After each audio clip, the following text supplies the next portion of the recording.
Arkadaşlar TESE ile ilgili videolarımızı izleyenler hatırlar. TESE'yi dondurmuştuk. Daha sonra onu göstermiştik. TESE'yi nasıl çalıştığımızı göstermiştik. Bir de nasıl X yaptığımızı göstermiştik TESE sonrası, ama TESE'yi nasıl çözüyoruz onu göstermemişiz. Dolayısıyla şimdi TESE nasıl çözdürülür isimli videoyla karşınızdayız. Şimdi hastamızın adresi belli. Tankımız var. Tankımızı açıyoruz. Öncelikle içerisinden hastamızın yerini çıkaracağız. Çıkartıyoruz. Hastamız burada. 2 tane var. Bir tanesini çıkartıyorum. Diğerini aynen yerine kaldırıyorum. Tabii ben bunları eldivensiz yapıyorum arkadaşlar. Aman siz olun. Sakın eldivensiz yapmayın. Eliniz yanar. Ama artık biz alıştık. Yıllardır yapabiliyoruz. Şimdi içerisinde sıkışmış gaz olabiliyor bu viyerlerin. Dolayısıyla biraz yatay pozisyonda bekletiyoruz elimizi almadan önce. Elinizde tutmayın, dikey falan sakın, aman Allah korusun patlayabilir. Dolayısıyla bekliyoruz. Şu an herhangi bir ses gelmiyor. İçerisinde sıkışmış az bir gaz varsa da o gaz da gitmiş zaten. Şimdi tüpümüzü alıyoruz. Acil bir şekilde androlojiye gidiyoruz. Çünkü bunu çok hızlı bir şekilde yıkayıp temizlememiz gerekiyor. Hadi bakalım. İlk çözdürmemizde 37 derecelik su banyosunda şu şekilde dairesel hareketlerle çözdürüyoruz arkadaşlar. Bizim su banyomuz yok. O nedenle şöyle bir kabın içerisine 37 derece civarındaki suyu koyduk ve dairesel hareketlerle hızlı bir şekilde çözdürüyoruz. Tabii ara ara kontrolünü yapıyoruz. Eridi mi erimedi mi diye. Şöyle bakıyorum, evet erimiş.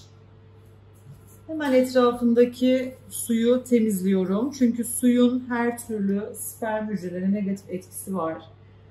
Ve arkadaşlar bir an önce krioprotektan içerisinden dokuyu çıkarmamız gerekiyor. Şöyle döktük. Bunu yine insülin enjektörleriyle yapıyoruz. Biz dokuları çok minik donduruyoruz. Hemen krioprotektan içerisinden bu minik dokuları aldım ve temiz bir yıkama solüsyonunun içine hemen aktarıyorum bunları. Burada amaç krioprotektandan hızlı bir şekilde uzaklaştırmak. Tabii dokular çok küçük olduğu zaman biraz teknik olarak zorlayabiliyor.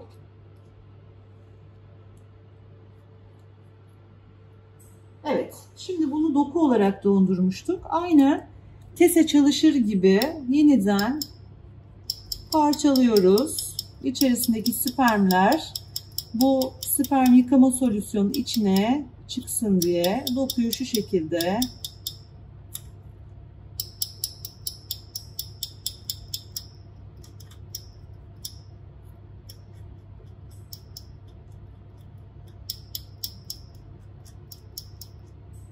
zaten küçük bir doku olduğu için oldukça çabuk parçalandı. Gördüğünüz gibi içinde bir eritrosit benzeri hücre de çok yok gibi, renginden anlaşılıyor zaten. Evet, parçalama işlemimizi yaptıktan sonra bir tane TESE tüpümüz vardı. Bunun içerisine sıvıyı aktaracağız.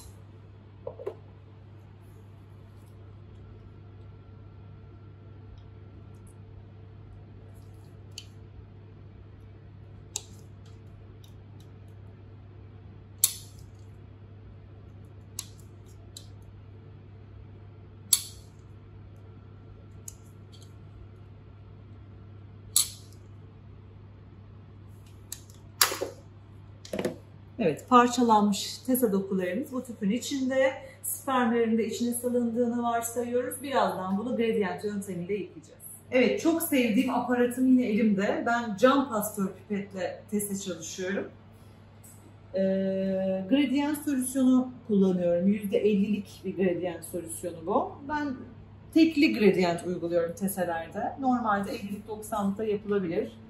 Şimdi dokular dibine çöktü zaten. Biz ne yapıyorduk? Aynı normal taze TESE çalışıyormuş gibi üzerindeki sıvıyı yıkayacağız. Çünkü ne yapmıştık? Parçaladığımız için dokular içerisindeki sperm hücrelerinin zaten sıvıya salındığını varsayıyoruz ve o sıvıyı yıkıyoruz.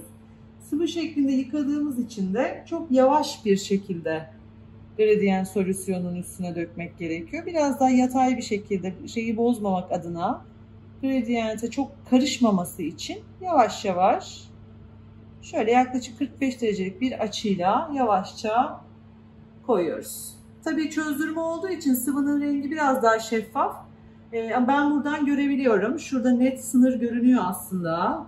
Şöyle bakalım, şu şekilde göstereyim. Şurada bir çizgisi var. Tabii kamerada ne kadar göründü bilemiyorum ama ben buradan net bir şekilde görebiliyorum. Yine yavaşça, çok fazla doku almamaya çalışıyoruz. Çünkü dokular, ne gibi zararı oluyor dokuların?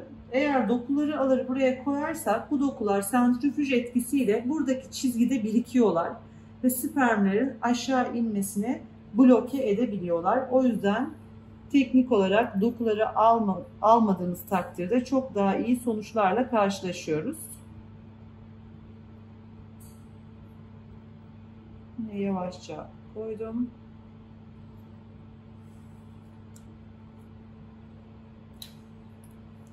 Ve büyük ihtimal son parçayı alıyorum. Tabii ki doku geliyor çünkü dokular çok küçük. Bazen çok büyük tese materyalleriyle karşılaşabiliyoruz. Hani üroloğun tecrübesine göre, üroloğun tarzına göre değişebiliyor. Çok büyük olduğu zaman zaten dokuyu almamak daha kolay oluyor ama böyle küçük dokularda biraz daha zorlanabiliyoruz ve sıvının içine tabii ki doku karışabiliyor. Ona engel olamıyorsunuz maalesef.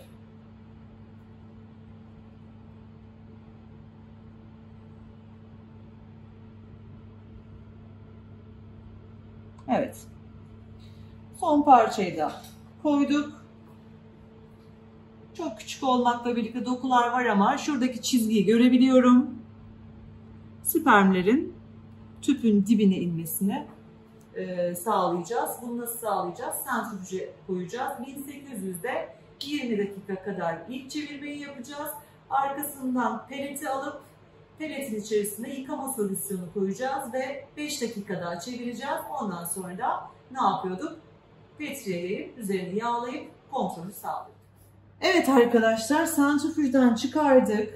Dokular biraz aşağı inmiş görünüyor bahsettiğim gibi. Şimdi üstteki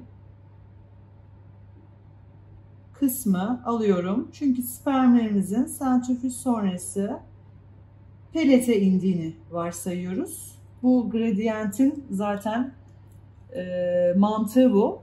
Başka bir videoda da bundan bahsedeceğiz. Gradientle Swimap yöntemlerini hatta göstereceğim size. Sperm yıkama yöntemleri olarak. Biraz daha çekiyorum. Dibinde yaklaşık 200-300 mikrolitrelik bir sıvı bırakıyorum. Tamamen de dökmedim üzerine.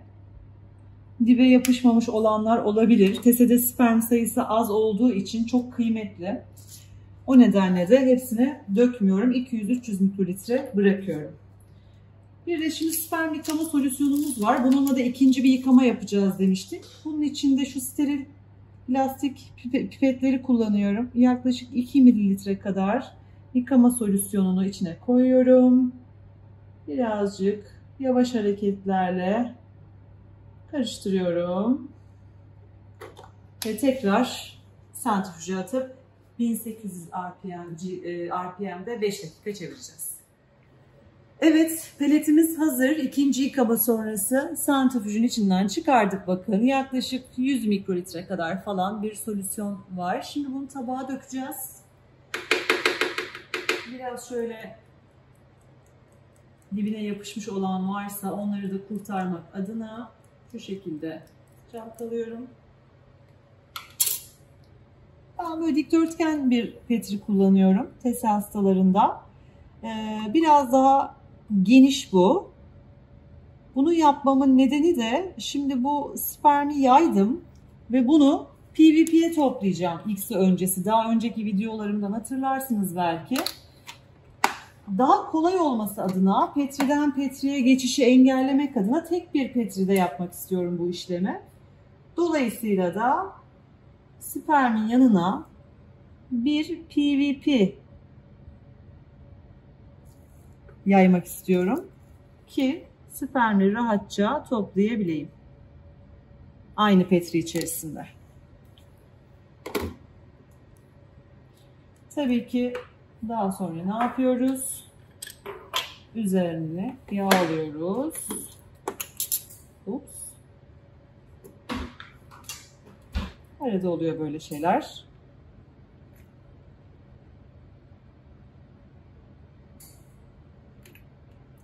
Yağımızı inkübatörden çıkardık. Sıcak bir yağ, soğuk değil. Tabii teste çalışmaya başlamadan önce inkübatörde beklemesi gerekiyor. Bu süreç içerisinde çözdürme tesenin içerisindeki spermlerin hareketlenmesini bekliyoruz.